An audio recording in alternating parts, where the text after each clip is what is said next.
All right, it is 7 p.m. and I would like to call this special meeting of Kimberley City Council for Monday, January 15th to order here on the homelands of the Ktunaxa peoples. Maurice, do we have any late items this evening? There's no late items, Mr. Mayor. All right, hearing none, could I have a mover to adopt the agenda? Councillor Royer, thank you, and Councillor McBain seconds. All those in favor? That motion is carried. Okay. Not much, special meetings don't have much formality associated. Adopt the agenda. Okay, cool. First off, tonight we have a couple of reports. First of all, the RDEK electoral area planning, which is the municipal participation agreement with the RDEK. And the motion on the floor is that council authorize the mayor and CAO to sign the RDEK electoral area planning municipal agreement for a 5-year term beginning January 1st, 2024 through December 31st, 2028. Could I have a mover, please? Councillor Royer, thank you. Second, Councillor Roberts. Discussion. Question? Go ahead, Woody. Yeah. Sorry. Yeah, I'm just looking at the numbers here and I'm a little concerned about the significant increase to costs with this one and kind of questioning the value of this. And it seems like they've had a 25% increase in planning costs from 873,000 to 1.14 million. And the municipal portion of that has increased from 23% to 26%. And there's not really any check and balance other than the maximum that the LGA allows to take. But yeah, I personally wouldn't mind seeing a little bit more pushback on this.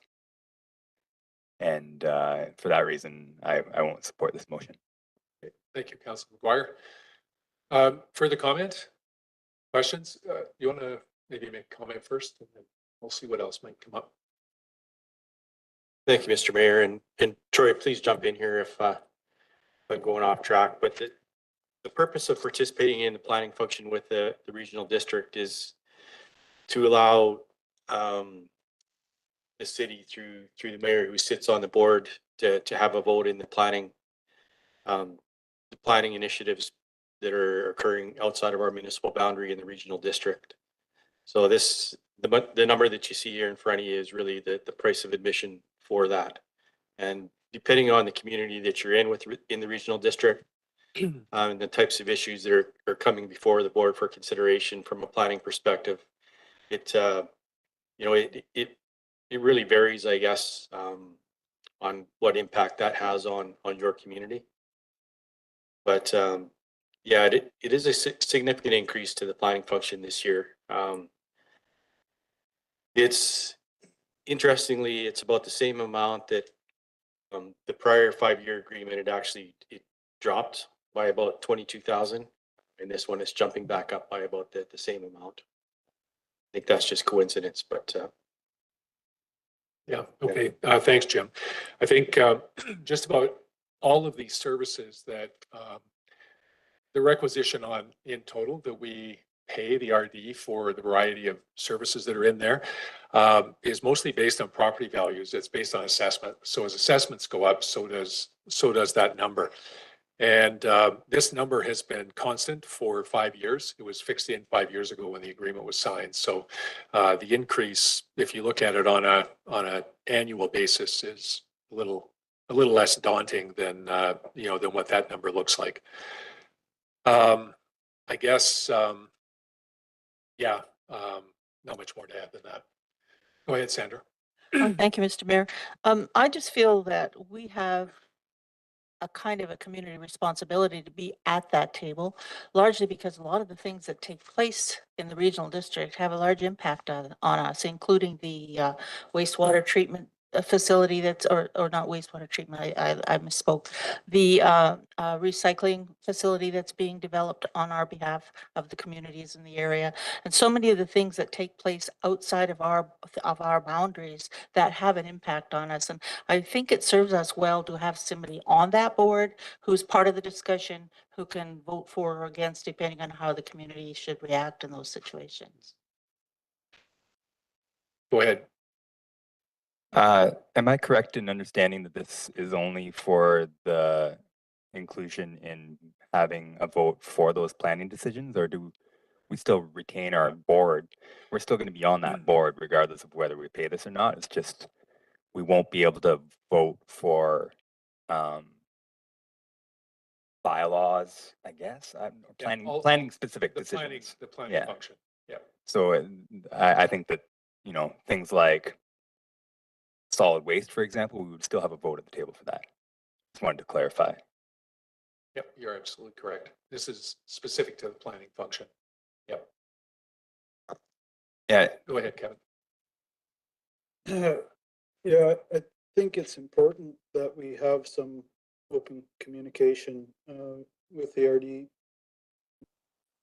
To work together because we can be directly impacted, and to break that chain, I don't know if it would be in our favor in the long run and maybe cause us some grief. I think it's keeping the team together rather than splitting us up. I think I'm in favor of moving forward with this, just for the fact that we need to keep working together and not separately. Yeah, thank you for those comments.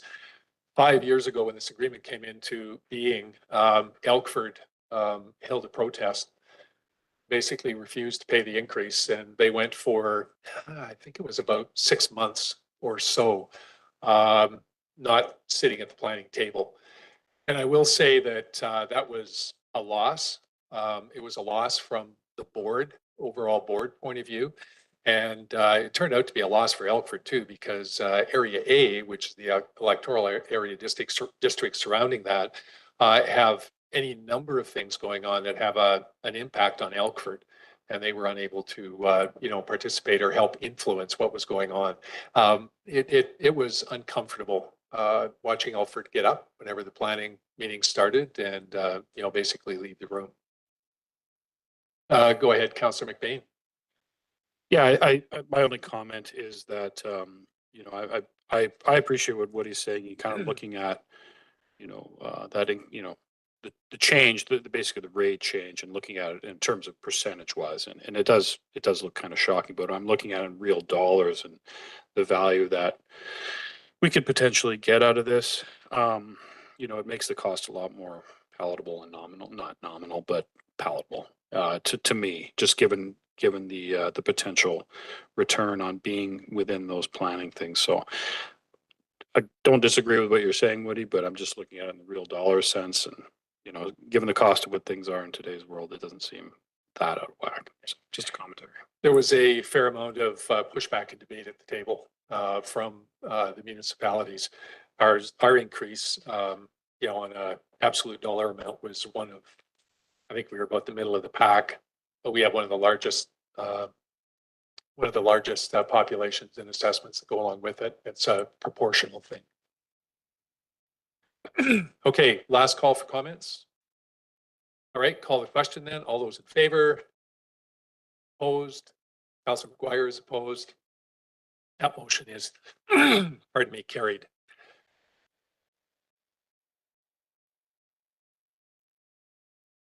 Pardon me. Sign of our time outside, I guess. Okay, next up, we have the 5-year, the 24 to 28 preliminary capital and non-capital project plan. It's that time of year again, Jim. And the motion on the floor is the council receive the preliminary capital and non-capital project plan as outlined in the report. Councillor McBain moves and Councillor McGuire seconds. All right. All right, go ahead, Joe. Thank you, Mr. Mayor. So there's, once we get into the detail pages for all of the capital, non-capital projects over the next 5 years, there's a lot of projects, there's a lot of numbers there. I'm not going to go through all of that in detail. In the presentation here, I do have some kind of summary tables for the first 13 or so pages here. So that's kind of what I'm going to focus in on, just to give council, the idea is to give council an idea of what the big things are that we've got coming on the table here. So you just want to change to the introduction page, which is a couple up here. Nobody's going to be able to read that on the screen, obviously, but this is really just saying that the starting point for preparation of the new 5-year plan is the final 4 years of the financial plan bylaw that we're currently operating under, which is the 2023 to 2027. So we're obligated to adopt a 5-year financial plan every year through the community charter. So it's not like we sit down every year and come up with a new list of projects, put those before council. We've got, we've already got 4 years worth of projects done. So that's 2024 through 2027. So the main exercise this year was to go through those, dial in the dollars. There have been some projects added, but then adding on 2028 to make it a new 5-year plan. The operations department has done a really good job. We talked a bit when we brought forward for council's consideration the water and sewer user fees. So the infrastructure projects, the water, sewer, storm, roads, the operations department has a really good handle on that. So there wasn't a lot of change this year as far as adding or deleting projects, or even any big swings in budgeted costs like we've seen over the last couple of years. What you will see if you look through the plan here is there's been a number of projects that have been added for facilities. And I've kind of been warning about this for the last couple of years. As we complete these building condition assessments on all of our major facilities, we're starting to quantify not only what needs to be done to those facilities to take care of deferred maintenance, but the cost of that. So I'll get into the numbers a little bit further on here, but that was the biggest challenge putting this list together this year is the facility stuff. And the challenge it was trying to fund a lot of those projects. So the purpose of the meeting tonight is to present these projects to council. I'm not looking for direction right now to include these as part of the 5-year financial plan bylaw at this point in time. Looking for a little bit more direction from council before we do that. So that'll be in February. I'll come forward asking for direction to include these in the bylaw. And then we'll move on to the operating budget from there. So I'll jump right into the tables here. And if council has any questions as we move through this stuff, please feel free to stop me. And thanks to the team for coming out tonight. These guys are the experts on the projects that are in front of you tonight. So if there are any questions about what something is or why we're doing it, these guys are here to answer that. So yeah, thanks again for being here. So the first slide there is just a high level overview. As council is aware, we've got 3 funds that we operate under for the 5-year financial plan, the capital plan. It's the general, water, and sewer. So this is just a split by fund for each of the 5 years. So we've got $131 million in capital projects planned over the next 5 years. The wastewater treatment plant that's planned for construction dominates the capital budget. That's a $90 million project. So if you pull that out, we're still looking at $41 million we're planning to complete over the next 5 years in capital projects, which is $8.2 million a year on average. So it's a busy 5 years for capital projects.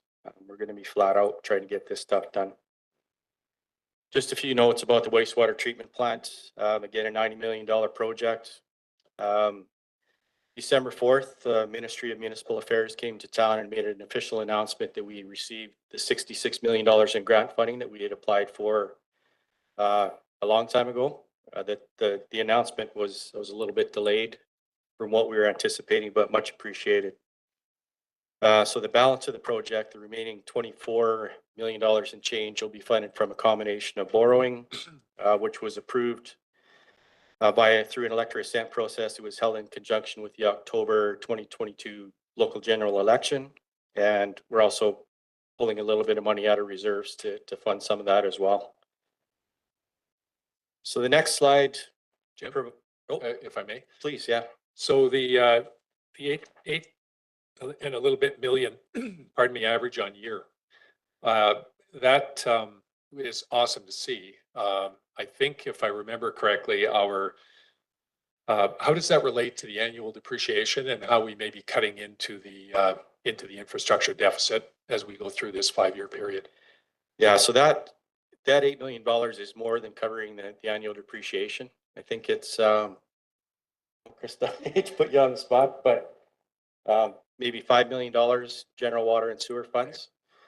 But one thing we have to remember when we're talking about funding and depreciation is that those are based on historical costs. So if we paid, $1 million for a pipeline that was put in, a sanitary line that was put in 50 years ago, I mean, it's going to cost $10 million now to do that. So To replace it. But we're making each year. I mean, we get more aggressive with the capital plan. We've been fortunate with some grants, this one being a good example of that. So, we're taking a bigger chunk out of it every year.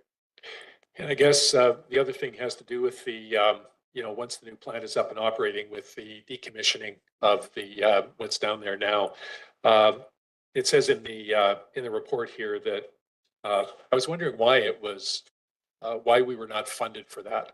It was part of the application that we put in, but it says here that that particular cost isn't eligible under the program. So I Yeah. presume we're going to be looking for some other grant from some other, We will, back yeah. in 2028 or whatever. So we got Yeah. a few years to figure that one out. Yeah, I think we had tagged about $4.5 million, the cost of that to decommission and reclaim that property down there. And a couple of months after we had submitted the application, longer than that, I guess, they came back and said that they didn't see that as part of the construction of the plant. That was something that we needed to take out or deal with separately. So, Right. Okay. yeah, we removed it from the project and bumped that up a year in the plan. So we're anticipating it's probably going to be 2029 or possibly even 2030 by the time we do that work, at which time we'll be looking for a funding source. So probably next year it'll work its way into the 5-year plan. So we'll have to start talking about that then. Okay. Thank you. Yeah, thank you. So the next slide is a listing of significant projects, not all inclusive by any means. So I've just taken everything from each year that's valued at over $300,000. Again, just to give council an idea of the big ticket items. And again, the wastewater treatment plant dominates. You'll see that every year it's at the top of the list, obviously. But we do have some other significant projects in here. There's a number of road projects, and we'll talk a bit about more of those on a couple of tables up here. But so there's some big road projects in 2024. We've got the Cominco Gardens rejuvenation. So we're just going through, I believe, the design process on that. It's Public Works buildings, building condition assessment recommendations. That's one. We had a budget for that last year. That was woefully low. I think it was under $100,000 that we had in. That was to do a roof. And when we put it out for RFP, we found out that that wasn't going to cut it. So the budget's been significantly bumped up on that. We've also got in the budget Center 64 stage construction and landscaping associated with that project. That's a resort municipality funded initiative. CBT is kicking in some money on that as well. So that's in the design stages as well. Planned for completion in 2024. And then just going through the list here, 2025 we've got UV treatment at the Mark Creek head tank. As a big ticket item, that's grant dependent. I'll talk a bit more about that later in the presentation as well. Again, a number of road projects and some fairly significant fleet replacement in there as well, which we'll talk about in a few slides here. So the next one here is road program summary. So these are all the major road projects that are planned over the next 5 years. The biggest one in 2024 is going to be the Knighton Road realignment. $1.5 million between the roads, water, sewer, and the active transportation component of that project. That's one that once complete, we think it's going to end up allowing us to create a few residential lots down there. So through that, we'll be recouping some of that cost to go back into the Land Development Reserve Fund, which is where a lot of this project is being funded from. We've also got the Marysville Business Park servicing. We've got some grant funding for that last year. So this project, it was carried forward into 2024. So that's 315th Ave, I think, coming up from Bootleg Gap Golf Course into the Marysville Business Park there to bring sewer in and upgrade the road. And 2025, the big one is St. Mary's Ave reconstruction. Moving into 2026, Kimberly Ave is in there for $2.1 million. And we're also doing Higgins Street that same year. So we've got $4.2 million in road reconstruction projects in 2026. 2027, a couple $1 million to build, to reconstruct the lower end of Rotary Drive from 100th Ave to Jim Willoughby Way. And then 2028, we've got Elko Street storm replacement. So a little bit later year there. So the next slide is a summary of the fleet replacement that we've got planned over the next 5 years. We've actually, some members of council may recall when the asset management investment plan was first put together in 2016. The fleet was by far our asset that was in the worst condition, required the most replacement. So over the last 5 years, from 2019 to 23, we've spent about $3.5 million upgrading our fleet, and we've got another 2.3 million budgeted in over the next 5 years, 2024 to 2028. During that time period, we'll replace a grader, the boom truck, the snow blower, sanding truck, water utility truck, tandem. So there's a bunch of big ticket items that are. Mr. Mayor? Yeah, a couple things. First of all, the term fleet can be a little bit misleading. I think when most people hear it, they think about trucks, and cars, things like that. Yeah. At the end of the day, this represents the tools that staff have to get the job done. And, I am really, really happy to see the improvement that we've had with to the fleet over the last couple of years. A question on 2024, the motor grader, it says a used motor grader. Can you speak to that? Why we're doing used and what does that mean? Since that means somebody else is giving it up for good reasons. Yeah, I'll defer to Nick on this. Could you help out with that? Absolutely. Thank you, Mr. Mayor. So the reason we opted for a used motor grader is replacing number 36, which is our third grader in the fleet. As we all know, graders are very expensive pieces of equipment. So to lower that initial capital cost, we're looking at a used grader with low hours. It's going to be a lot less expensive ticket to entry for that piece of equipment for being the third grader of the fleet. And what are the other two?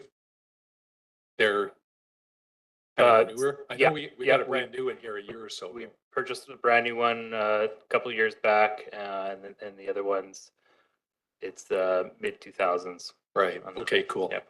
Thanks, Nick. Yeah, and the cost of graders has significantly increased in the last couple of years. I think that one we purchased in 2019, I believe, it was around just under 500,000.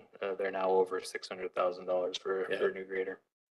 Well, I'm happy to hear it's the third one because when they go down, it sometimes takes a while to get them back.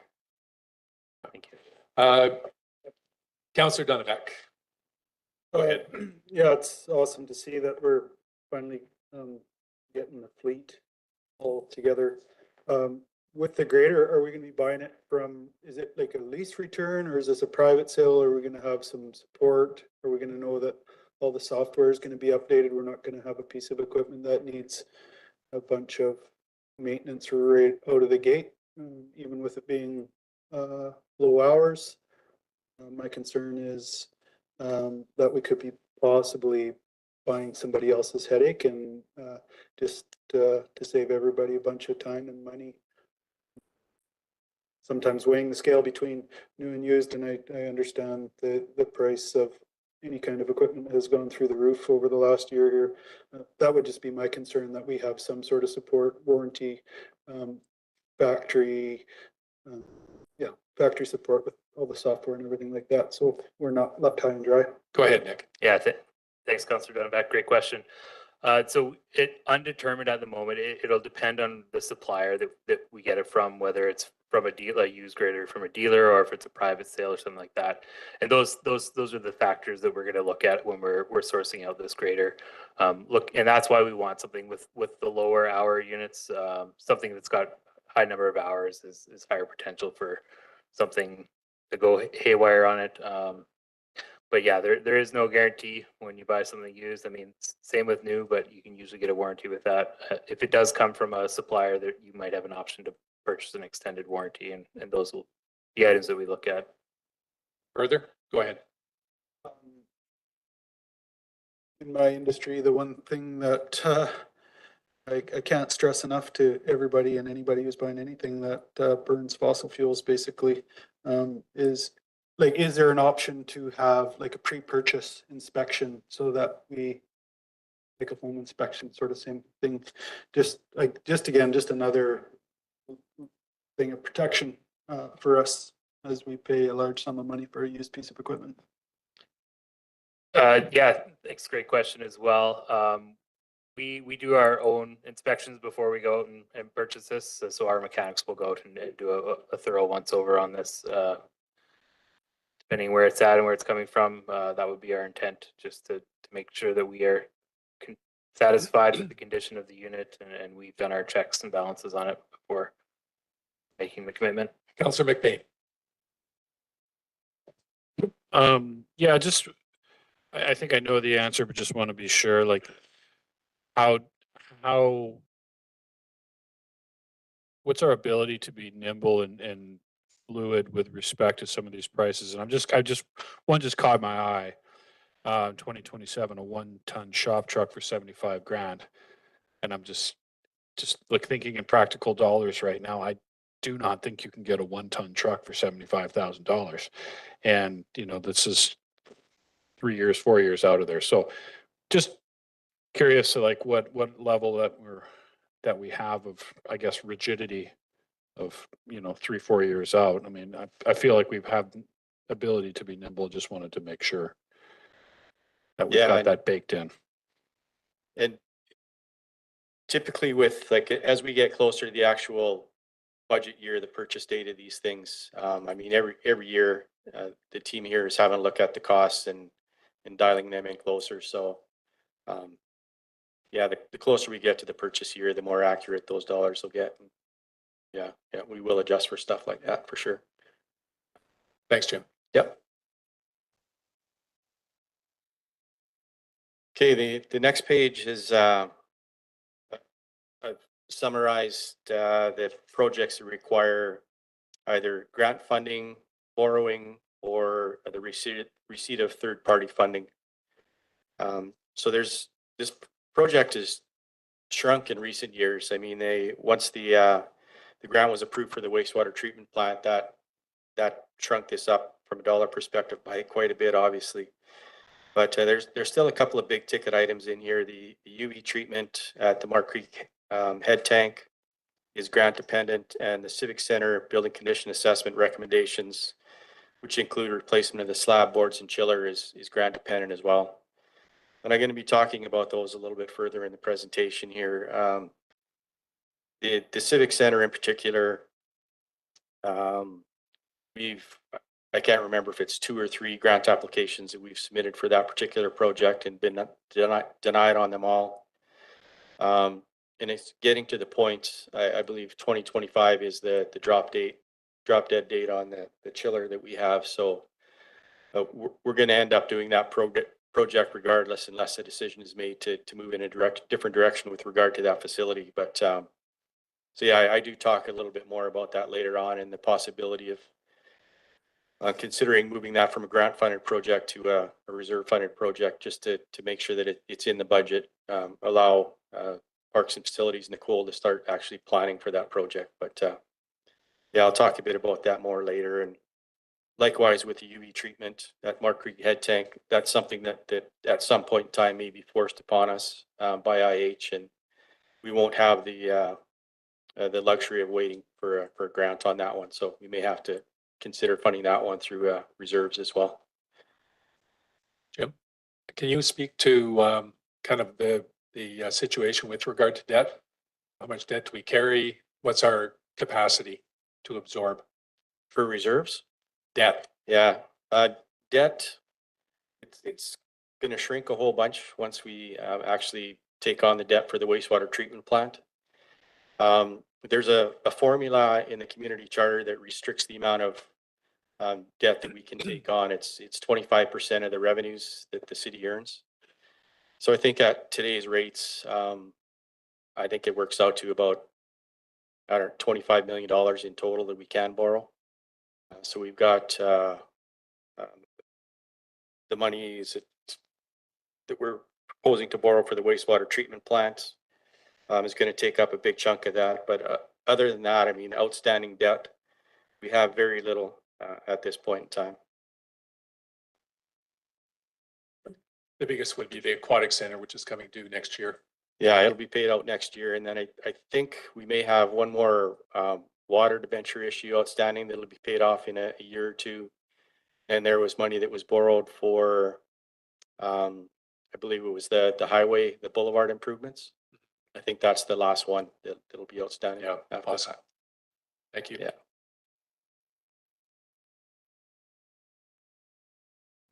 And so on to the next slide here.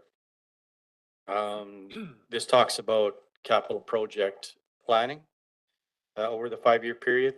So what the operations group has started to do with Shane at the helm as project manager over the last couple of years is splitting out the design from the actual construction. So what we're doing for most of these projects now is having a design work done in the year prior to the year of construction, which obviously helps inform the budgets as well.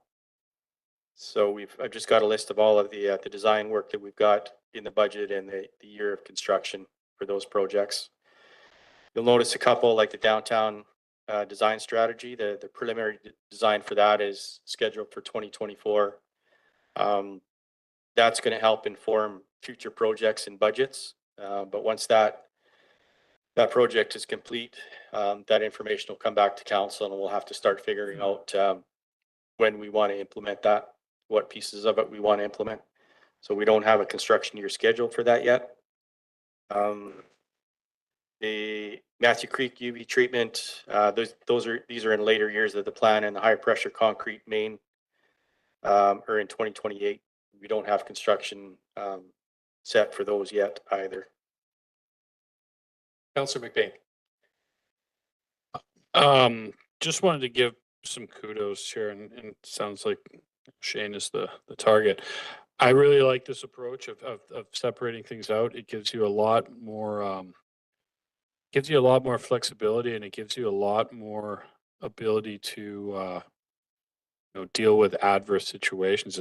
I guess if something were to happen, some emergency were to happen, and our funding had to change, at least you've got a design in your pocket done, and if things have to get, the construction has to get deferred, so be it, but at least that portion of it is done and you can make adjustments. So just a kudos here. I think it was a really wise move to do this. I think we'll really reap the benefits of it, and it just provides, and in my opinion, provides a layer of protection too against having to deal with unforeseen things. So yeah, thank you for that. Yeah, thanks for the comments. So then on the next page here, on building condition assessments. It's a pretty wordy slide. But there's a lot of information here, and I spoke to it a little bit earlier in the meeting here. But as council is aware, we've been completing these BCAs or building condition assessments on all of the city's primary facilities. You can see in the table down there that that's the list of BCAs that have been completed to date. We're planning on completing BCAs on the conference center, library, museum, and Centennial Hall in 2024 as well, which of course are going to add to these numbers. But if you have a look, and this table was put in front of council in October of this year, but this provides the recommendations from that building condition assessments to, and these, we're not talking about improvements to these facilities. We're talking about deferred maintenance, doing the things that haven't been done over the last number of decades in some cases. So what they're recommending for 24 to 28 is $18.3 million in recommendations. And just to put that into perspective, we've at the end of 2023, we're estimating that the reserve balances, including the land development reserve and the growing communities fund, the $3.4 million we got from the province last year, we've got about $15 million.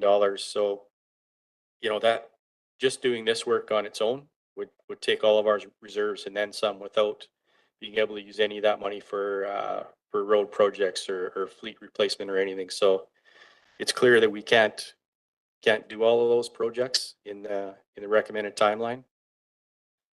That being said, I mean, it's now that this stuff is being quantified, it's really not a whole lot different than like our pavement assessment, for example, or you know, our galvanized mains. We know that if we had the money, we would replace all those galvanized mains immediately and, you know, do all the asphalt work that we need to do immediately. But we obviously can't do that. So we do what we can afford each year.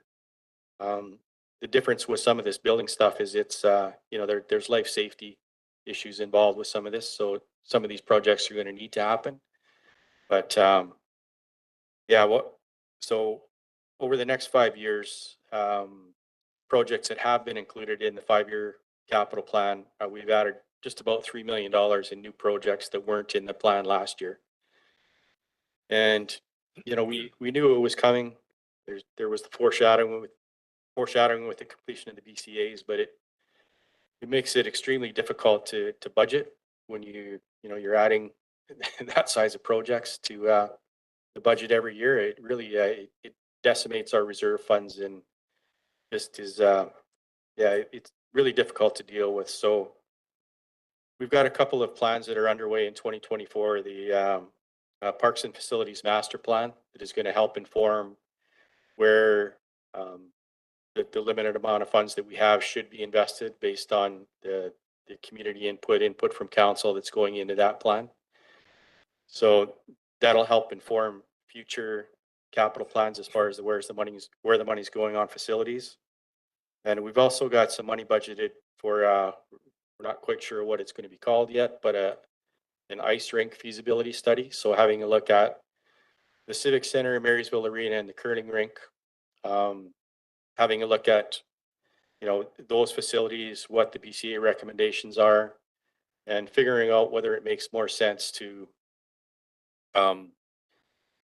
do those repairs, possibly look at constructing a new facility that houses 2 or all of those components, or, you know, potentially making some difficult decisions with not only the ice facilities, but some of our other facilities as well, about maybe we need to move away from some of these facilities and decommission them. I don't know if it'll get to that, but that's, you know, I think that has to be part of the conversation once we get these documents together. That'll, you know, kind of help inform those decisions. So affordability, you know, I think we all get that, but it's not just about affordability or how much we have in reserves. It's also about capacity. I mean, these are big projects and you can only do so many in a year. Yeah. Even by contracting out, there's only so many contractors and we're limited by capacity in addition to the, in addition to the reserves. Yeah. I think it's important for a perspective to remember that it's taken us probably 40 years to dig the hole. There's no way we're going to get out of it in 5 or 10 years. We have to look at this over the long haul and be, Yeah. prioritize and be reasonable about it. Yeah, and that's what it's all about, Mr. Mayor, is just we need to prioritize where the money's going, figure out where it's best spent. Of the just about $3 million that's been added for building condition assessment recommendations, about over the next 2 years, about 1.1 of that is public works facilities, or the buildings down in the yards. So the roofs down there, I think, are, I don't know, $870,000 is in the budget for 2024. And you bring up the point about capacity and contractors. We haven't had really good luck finding contractors to do roofs recently. So, it could, we could end up putting out a tender and not getting any bids. We might put it out and get some crazy bids that are, double, some of the stuff we've been seeing come back. It's just, we make a plan for a certain amount of money, it comes back and it's enough that we have to take a step back and defer that project, but we can't keep pushing this stuff back either. So. Just one more comment, if I may, Jim. Sure. There seems to be a sense, you mentioned earlier, that we've had 2 or 3 grant applications put in for the Civic Center. There seems to be the feedback that I've heard anyway, seems around recreation facilities generally, is that the granting, there's very little specific granting for recreation. We've seen a couple of small ones that have happened over the years, but when it comes to the big ones, like we're looking at with the Civic Center, there seems to be this view that it's the responsibility of the municipality, that it's not really core infrastructure, and the municipality is the one that needs to take care of it. A lot of other places have found the same thing, where there's not a lot of granting opportunities for some of these bigger recreational facilities. Yeah, anyway, I'll leave it at that. Go ahead, Councillor Dunavac. These reports are awesome. I really, really appreciate all the information. One thing that sort of sits in the back of my head with the international school, hopefully tentatively coming soon. I just wonder if we've reached out to them and asked if they want to join the community and maybe help build some awesome facilities that everybody can enjoy. And they could use it and we could use it and work together, rather than them having their own facility and us having our own facility. I think we'd be reducing impact every way possible and essentially moving forward faster, again, together. Just a thought. Yeah, no, I think that's the kind of creative thinking that we're going to have to start doing to make some of this stuff work. Good thought. Thanks, Kevin. Further, Council? All right, back to you, Jim. So the next slide here, actually, there's a couple of them in relation to the Growing Communities Fund. So this is a grant that the province came up with last year. So yeah, they call it the Growing Communities Fund. It was created to provide a one-time total of $1 billion in direct grants to all municipalities and regional districts in BC, focusing on those communities that have the need to increase the pace and scale of housing supply. Primary objective of the program is to increase local housing supply with investments in community infrastructure and amenities. So Kimberly's cut of that was $3.4 million. So they essentially cut us a check for that. It's sitting in a reserve fund right now. And despite the fact that they're tying it to increasing the housing supply, the list of eligible projects, and I've listed those here as well, it's quite broad. So it's everything from water supply, stormwater management, local road improvements, park additions, recreation related costs. So infrastructure, basically, capital projects, which is what we're talking about here. So to formalize the requirements of the program, council will recall that a couple of meetings ago, we adopted a bylaw to create a new reserve fund to keep these these monies in. And through that process, so we created a statutory reserve. So as we receive direction from council to spend this money, we'll be obligated to adopt a reserve fund expenditure bylaw that just details what we're going to spend the money on, how much of it we're going to spend, how much remains in the fund after we spend the money. So the plan as presented doesn't provision for the expenditure of any of these funds. Pending discussion with council to receive direction for staff to prepare those reserve fund expenditure bylaws. So I've just got a few suggestions in here. I alluded to them earlier on. The first one, just a short mention as well. So putting that money in a reserve fund. So the requirement of the program is that the reserve funds plus any interest earned thereon be spent only for these eligible purchases. So we're estimating that we earned about $148,000 in interest over the time that we had that money sitting in the bank. So the estimated balance is about $3.56 million that we've got to spend at the end of 2023. So the first suggestion is, again, that the Civic Center building condition assessment recommendations, which is the board slab and chiller. And despite the fact that we've struck out a couple of times with grant applications, I believe that there's, correct me if I'm wrong, Nicole, but I think there's a thought that we may be able to get some grant funding on a portion of that project, possibly the chiller, which is a big chunk of it. But if council is in agreement, and we're going to be having further discussions at later budget meetings, but that'd probably be the number one suggestion, is to dedicate $2.5 million to getting that project done. We can still go ahead and apply for grants if they're available, and if we get them, then we won't have to use that reserve money. But by funding that from this Growing Communities Fund Reserve, which is an eligible project under the program, it just, it firms up that project is happening in 2025, which is when it needs to happen, when the chiller needs to be replaced.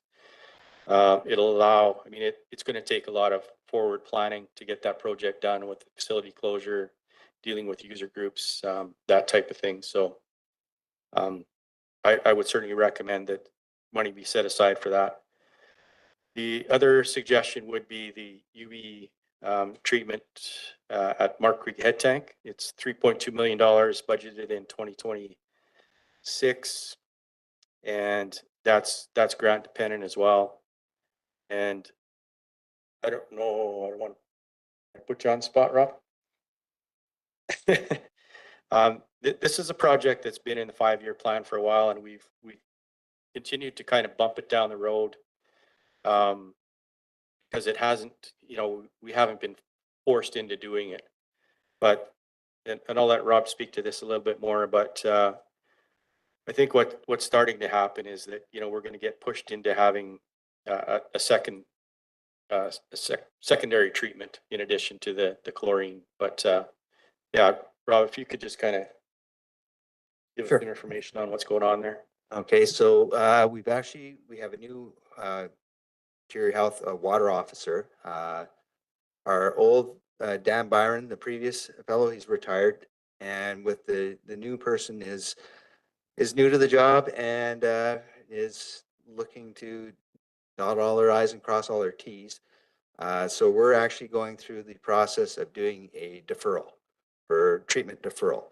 So that's ongoing right now, and we'll be doing those submittals to IH. And so depending on what comes out of that process, we could either end up having to getting the order to proceed with the UV treatment, or they might be able to just get us the deferral. We don't know as of yet. There'll be more to come on that after they've looked at a bunch of our water results, testing on the watershed, all that kind of stuff. So it's really dependent on this whole process that we're going through with IH currently. Councilor McGuire. How long of a deferral? Pardon? How long of a deferral?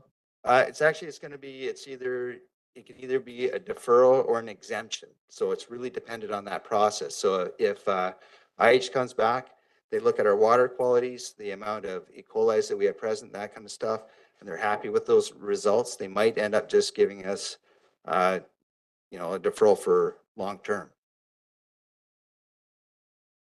Thanks, Rob. Thanks, Rob. So with both of the chiller, as well as the UV treatment, the deferrals are, I mean, we can understand why we're trying to fit that in, but these are safety related things. And boy, we have a few communities out there on the ice rink side that have had these ammonia chillers that have had absolute disasters happen because they deferred until something happened. And both of these are kind of within our ability to prioritize, especially now that we have this money that essentially we were given with no strings attached. I think it's really important for us to not, our primary behavior shouldn't be to defer. It should be to figure out how to do it. Councillor Roberts and then Councillor Dunneback. Just a quick question, Jim. Is there a timeline within which the Growing Communities Fund needs to be spent, or are they just giving it to you and do what you will? 5 years. 5 years. We're down to 4. Yep. Councillor Dunneback. I guess I'm the word deferral I'm not super fond of when it comes to drinking water. It's super important for everyone, and I think that we should really focus and make sure that we're ahead of it rather than behind it and contaminating possibly other parts of the infrastructure with not being in the forefront and get it right where it's coming to us, and then we control the datum, so we know exactly what we got. We don't, whether we have a big snow year or a no snow year, to have good clean drinking water, and as well as with the like the arena, we don't want to be caught in the same position as our neighbors have been, to lead by example and to nip things like this when we do have the funding. Like just do it. Councillor McBain. Yeah, just a commentary on the rank. I think the one thing I'm seeing is the chiller seems to be as you pointed out, to be the no-brainer. And the one thing, and folks can correct me if I'm wrong, the one thing about investing in a chiller is, if we were to get some wonderful miracle corporate sponsor or something like that, or somebody who wanted to build us a new rink, we can use the chiller. We can still use it. So it's not, it's a different thing than some of the other investments that you'd be making into these buildings, like the boards and the pad and stuff like that, that are pretty much going to be fixed. So to me, at least that portion from the rink, as you pointed out, it's a safety concern, and it's something that, if we had to go in a different direction, it's a piece of equipment that could be used anywhere. Yep. Thanks for that. Go ahead, Councillor Royer. So I'm going back to the UV treatment, and my concern is, it, it's like want or need. Well, I'm sorry, but we need the water. We all need water, and that's that. So we need the UV. No buts or ifs, no deferrals. I'm gonna just stick to that. So go ahead, Nick. Yeah, maybe a bit of clarity on the UV treatment. So the way the filtration exemption reads right now is that in order to meet that filtration exemption, it's recommended that you have 2 forms of disinfection. So our form of disinfection right now is the use of chlorine. So that's our primary disinfection, and then IH recommendations right now is that you have those 2 forms. So that would provide a secondary measure for disinfection with chlorine and UV. So it's not, so we still are disinfecting the water and treating the water. That UV adds a second layer of defense to the system. Thanks for that, Nick. Yeah. Further, council? Go ahead, Jim. Thank you, Mr. Mayor. So the last thing that I've got on this slide here for consideration is the unbudgeted BCA recommendations for the ice facilities. So the Civic Center, Marysville Arena, and curling rink.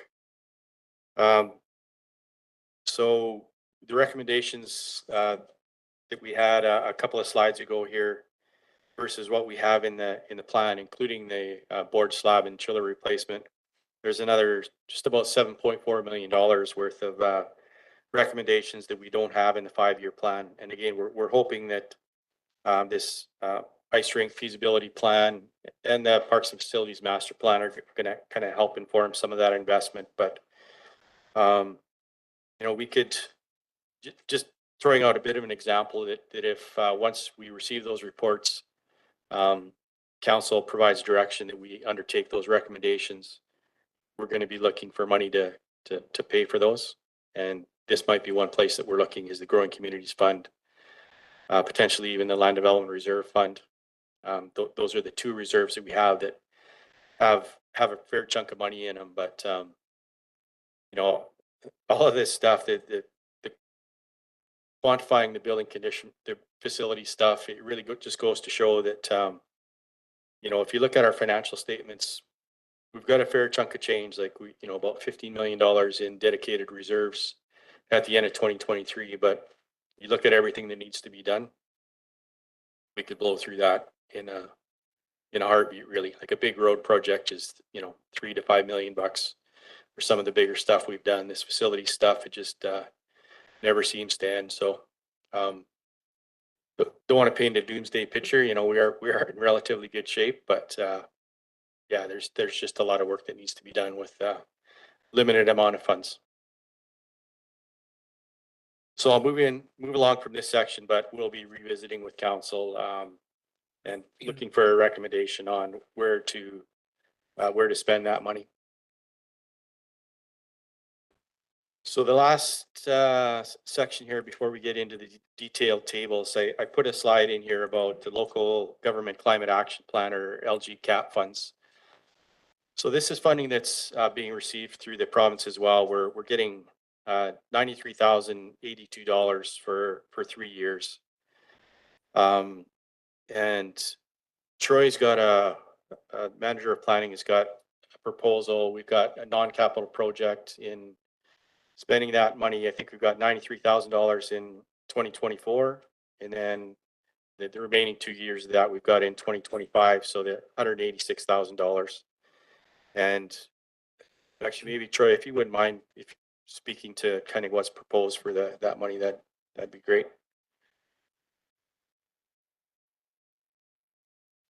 Yeah, thanks, Jim. Yeah, so I think initially when we received the initial announcement of those funds, we had decided to put it into reserves initially, just thinking that because there wasn't any specified projects for it, that we might want to kind of put it in reserves and just you know, see if there's initiatives or projects that come along to use that. In the absence of that, what we're identifying now is that and I think where we really see some need here is to kind of reprioritize some of this, some of the strategy or the plan around this. Kimberly's done a lot of work in the past with our initial climate adaptation report and emissions reduction reports in 2009, and a series of different plans in the short time after that. And we've made a number of good choices and actions over the years that have helped to certainly reduce the level of emissions and energy use from our city operations and facilities and everything, and also initiatives and programs that we've supported the community in trying to reduce their emissions and energy use as well. So I think it's really time for a refresh of that, and so this would allow for us to bring in some expend some resources, whether that's contracted support or whatever that looks like, to help steer that.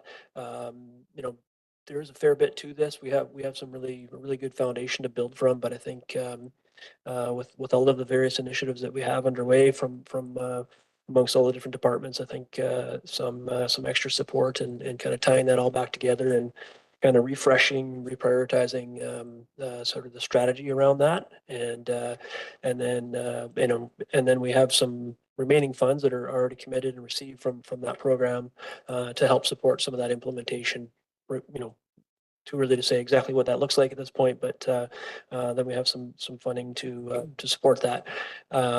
There's also indication from the province that this will be a continued funding program. So I think we're all still waiting on kind of full confirmation of that, but it looks like so far it's that funding's going to continue. So you know, it'd be great if it was even more every year, I think, but it gives us a good place to start with, and can be used to you know, to leverage grant funding, that kind of stuff as well, if we need city contribution towards certain projects. It's a lot more than we had with the CAREP funding going back a few years ago. If I remember correctly, that was around $30,000 for this community. So Yeah, I think you're right. 93 is a really nice increase. Yeah. So basically, we would use half of the money that we have right now to build the plan, and the other half for implementation of various aspects of it. Thanks, Troy. Pardon me. Yeah, so after that slide, we get into the detailed tables of all the capital projects planned for 2024 through 2028, and then following that are the non-capital projects. And just for clarification, when I talk about capital versus non-capital, the capital projects are projects that result in the addition of an asset to our balance sheet. So that we've got thresholds for expenditures based on the type of investment that we're talking about. Once you hit that threshold, it's capitalized, becomes a tangible capital asset. And the non-capital projects are typically like professional services, studies that we're doing, or smaller equipment purchases that don't meet those thresholds. They're still funded from reserves and in some cases grants, but they don't result in the addition of an asset to our balance sheet. So the non-capital projects, there's a lot of them. And the reason for that is over the years, our operating budgets have been skinny down to the point where there's, we don't have enough money to do these, $10,000 or $20,000 projects or purchases without having them as a non-capital project and funding them from reserves. And I think the purpose of that, we may have taken it a little bit too far, but I think the purpose of that is so that we don't have any padding in the budgets. If we have, a set $100,000 a year, for example, in a line item, anticipating that we may spend it and we don't for a couple of years, then we're taxing for expenditures that we're not undertaking. And by breaking them out as these non-capital projects, we bring that annual operating expense down, and we just put those projects in as we need them. But again, I'm not going to go through each of these projects in detail. If as you flip through these, there's anything that you're not quite sure what it is or why it's in there, again, the managers are here to answer any of those questions. So please ask away. And if there aren't any questions, the recommendation is that council receive this report for information at this time. Council. Further questions or comments?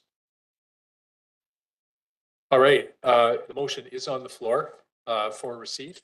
So I will call the question. All those in favor? That motion is carried. Thank you, Jim, and thanks, staff. The presentation is one thing. All of the work that has gone into this and behind the scenes is substantial. In addition to you guys getting your day job completed, on behalf of council, I want to thank everybody for all the great effort in getting all of this information into the budget this year. Okay, we have a couple of items in camera this evening. I need a motion to move there. Councillor McBain, thank you. Councillor Dunneback seconds. All those in favor? That motion is carried.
Do you have a feel, Jim, what the reserve levels will be at the end of each year of this planning cycle?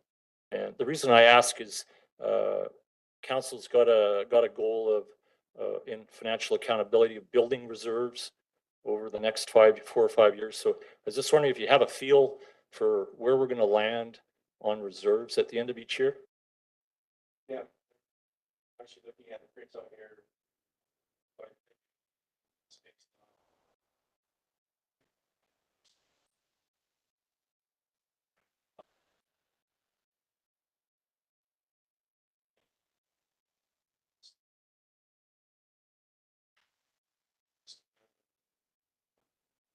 Yeah, are we going to be able to build reserves? Excuse me. Okay.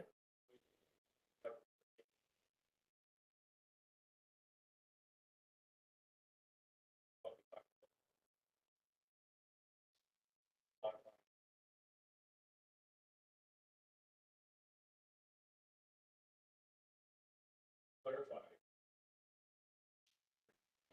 Positive.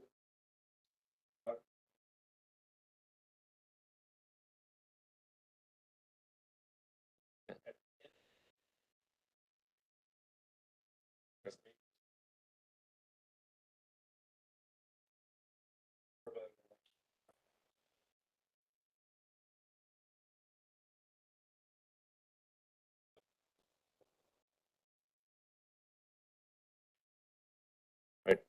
So our reserve balances will be going down. All other things being equal. Okay.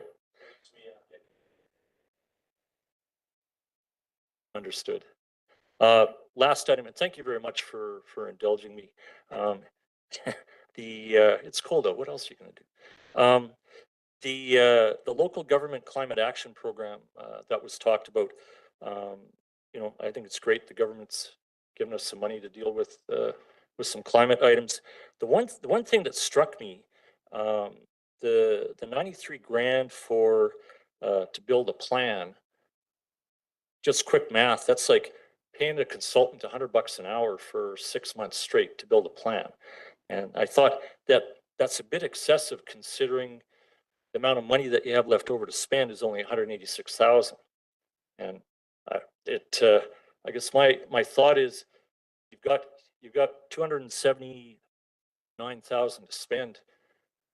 Don't spend a third of it just building a plan to spend the other 2/3. I mean, yeah, we need a plan, but I'm questioning whether we need to spend that much money to build a plan to spend 186,000. That's my only comment.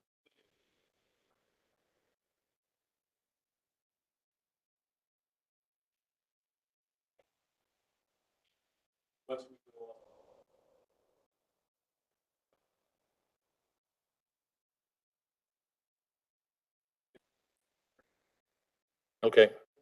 Councilor McDade.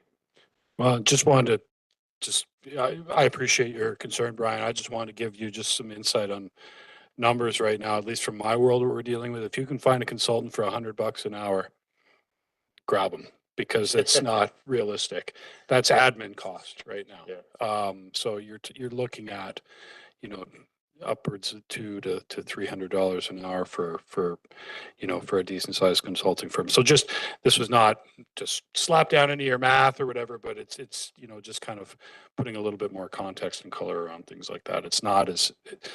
The numbers are not as outrageous as you seem when you start breaking down what some of these things actually cost. I think that's all one other context for that too is that historically we have notoriously under budgeted, and I think staff have been encouraged to make sure that enough is going in on the preliminary budget that we're not going to end up, with only 2/3 of the money we need to get something done.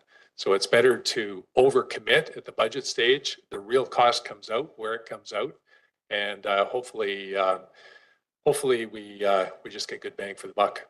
All right. Thank you very much. Thank you, Brian. Thanks for being here tonight.